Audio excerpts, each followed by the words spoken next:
Hi everyone, welcome back to Crafted Catastrophes. Today we're diving into the world of special 3D printing filaments. We all know PLA and ABS, but what about wood, metal, and even glow-in-the-dark filaments? Stick around, because we're about to show you 3 of our favorite filaments that can take your 3D prints to the next level.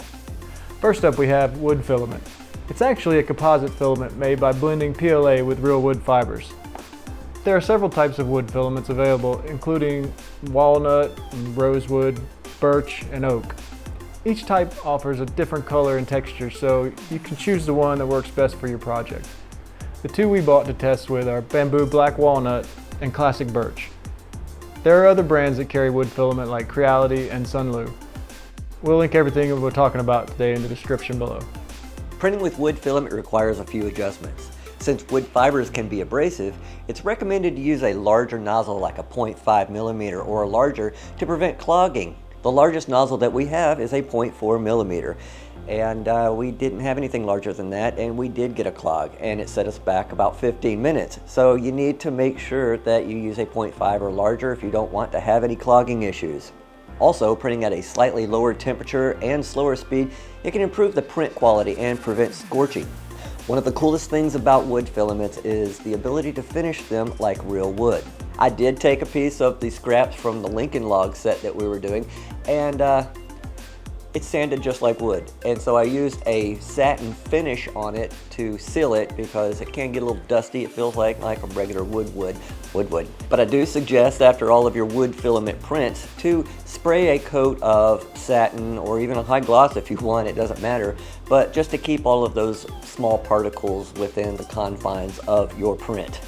If you've been printing for any amount of time, you'll know that your printers not only require maintenance, routine maintenance, but they're also going to require some minor repairs because it is not a perfect art. We were printing some Lincoln logs for this video and we had a failure and it stopped at about halfway, but the printer kept going and it kept trying to print, but nothing was coming out, and then it even said completed. So while we were sleeping, we didn't know anything was wrong. Come to find out, we had a clog, and it's most likely due to that wood filament. We had to go without a couple of AMSs for a little while because they had to be repaired, and I did some troubleshooting and messed up the second AMS. So long story short, they're both working now, but in the meantime, we didn't have the AMSs to rely on, so I had to do the manual feed.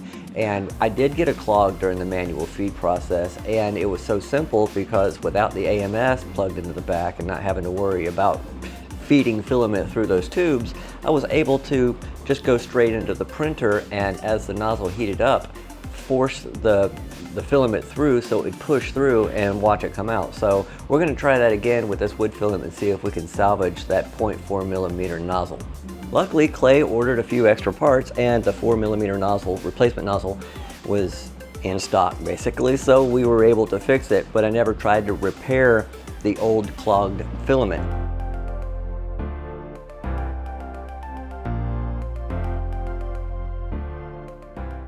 Just give yourself a little bit of space when you're working. If you do or don't have an AMS, you're still going to need the space because you're going to have to put a spool on the back of it and you're going to have to manually feed it through, so we can try to unclog the nozzle. We're going to disconnect the AMS and we're going to disconnect the feeder tube, and we're going to manually feed the spooling. My hands are shaking. Must have had way too much coffee this morning. All right, now we're going to turn it on. I want to heat this nozzle up to 240 degrees and make sure we get a nice good melt, and then we're going to extrude some of the filament to see if anything will come out. Now if nothing comes out, we're going to use the feeder tube and start pushing it through to see if we can force it through.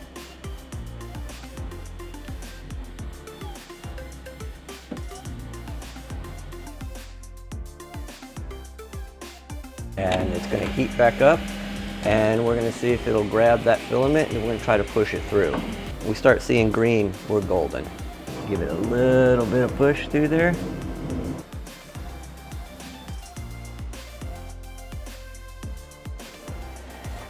And we're going to use these puppies real fast after I pull it towards us, or see if we can unclog this. Nozzle cleaners are very, very small and hard to get in there, but it's had a desired effect. because as soon as I pushed it into the little tiny hole underneath it where the filament comes out, a whole lot of filament came out. And with scorched wood filament, there it is. It's black as it can be. So yeah, it can get scorched.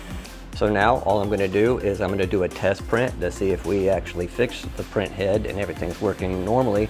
Then I won't bother putting the other one back in. I'll put it back in the box and use it when something else fails. And then it's going to start pulling the filament through. And if you see back there, it was pulling it through. I guess now the big question is, was that worth saving yourself $10 and the amount of time that it takes for that part to get here? Well, it was for me. Time is money and money is money, because that gets into your profit and this stuff starts to add up after a while. Those lines are looking so clean. I may not even make it to the benchy.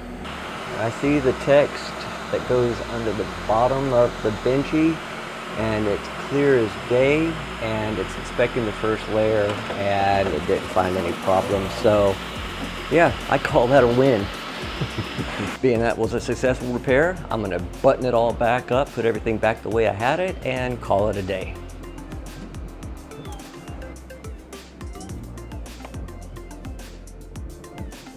Next on the list is metallic filament. If you've ever wanted to create prints with a metal appearance, you have to try this filament. PLA Metal is a filament with a metallic texture to help elevate your 3D prints. It only mimics the surface texture of metal, but it does not contain actual metal fillers. This filament has a high impact strength. There are many colors available through Bambu Lab or even Amazon using other brands. Metallic filaments are perfect for a wide range of applications, from decorative models, dragons, eggs, or game pieces. Their realistic appearance can make them a great choice for creating professional-looking prints. There are no special print settings that we've discovered so far, and the prints that we have done, I think they look great. We have used Bambu Lab and Sunlu brands so far. So are you ready to try metallic filaments for your next 3D printing project? Let us know in the comments which type of metallic filament you'd love to experiment with. Finally, we have glow filaments. Glow filament is standard PLA with luminous powder added to it. It comes in various colors, with green and blue being the most common due to their strong glow effect. However, you can also find red, orange, and even multicolored glow filaments to add extra flair to your prints. But again, you can find other colors on Bambu Lab and Amazon from other brands. One thing to note, that it is an environmentally friendly material. It is not radioactive. Matter of fact, some of the materials used is rare earth and strontium carbonate or aluminate, and then a carbon oxide, so they're very user-friendly. Printing with glow filament is pretty straightforward, but there are a few things to keep in mind. Since these filaments contain phosphorescent particles, they can be a bit abrasive, so using a hardened steel nozzle would be a good idea. And printing at a slightly higher temperature can also help achieve smoother prints. Want to get the best glow effect? The stronger the light source, the brighter and longer your prints will glow. Sunlight, UV lamps, and even bright LED lights work great for charging your prints. The longer you charge, the more intense the glow will be. Glow-in-the-dark filament is perfect for so many applications, whether you're making tea light holders, seasonal decorations, or even functional emergency signs.